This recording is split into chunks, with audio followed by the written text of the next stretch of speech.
جو اس کو اکسا رہے ہیں، جو امت کو کمزور کر رہے ہیں، کیونکہ اس فساد کے خلاف شیعہ بھی ہیں اور سنی بھی ہیں، علماء دونوں مسلکوں کی اس کے خلاف ہیں۔ اب کون ہے اس کے خلاف؟ وہی جنہوں نے اپنا ضمیر بیچ دیا ہوتا ہے، جن کا کوئی مسلک نہیں ہوتا ہے، جن کی کوئی فکر نہیں ہوتی ہے۔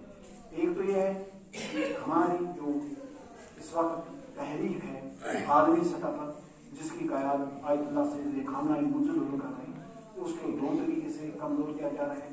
ایک تو مسلمانوں میں نفاق پیدا کرنا، مسلمانوں میں انتشار پیدا کرنا، اور خود تشیع میں اہل تشیع فکر میں اقتدار پیدا کرنا۔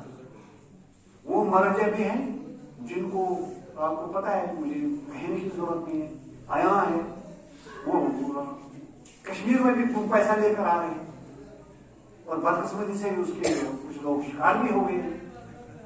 جموں کی مجھے پتہ نہیں ہے، مگر کشمیر کا مجھے علم ہے کہ وہ اپنا اثر پیدا کرنے کی کوشش کر رہے ہیں، تاکہ جب ہماری ہی فکر کمزور ہو جائے، جب ہم ہی حسین کو نہیں پہچان سکے، جب ہم ہی حضرت ابن الفضل عباس کی علمداری کو سمجھ نہ سکیں، جزاک اللہ سبحان اللہ۔ ہم حسین تو کہتے رہیں گے، حسین حسین زندہ رہے گا، مگر پھر حسین میں ذوق ہوئے گا، ذوق پیدا ہوگا، اس ذوق کو پیدا ہونے نہ دیں، اس کے لیے ڈٹ کر مقابلہ کریں۔ والسلام علیکم۔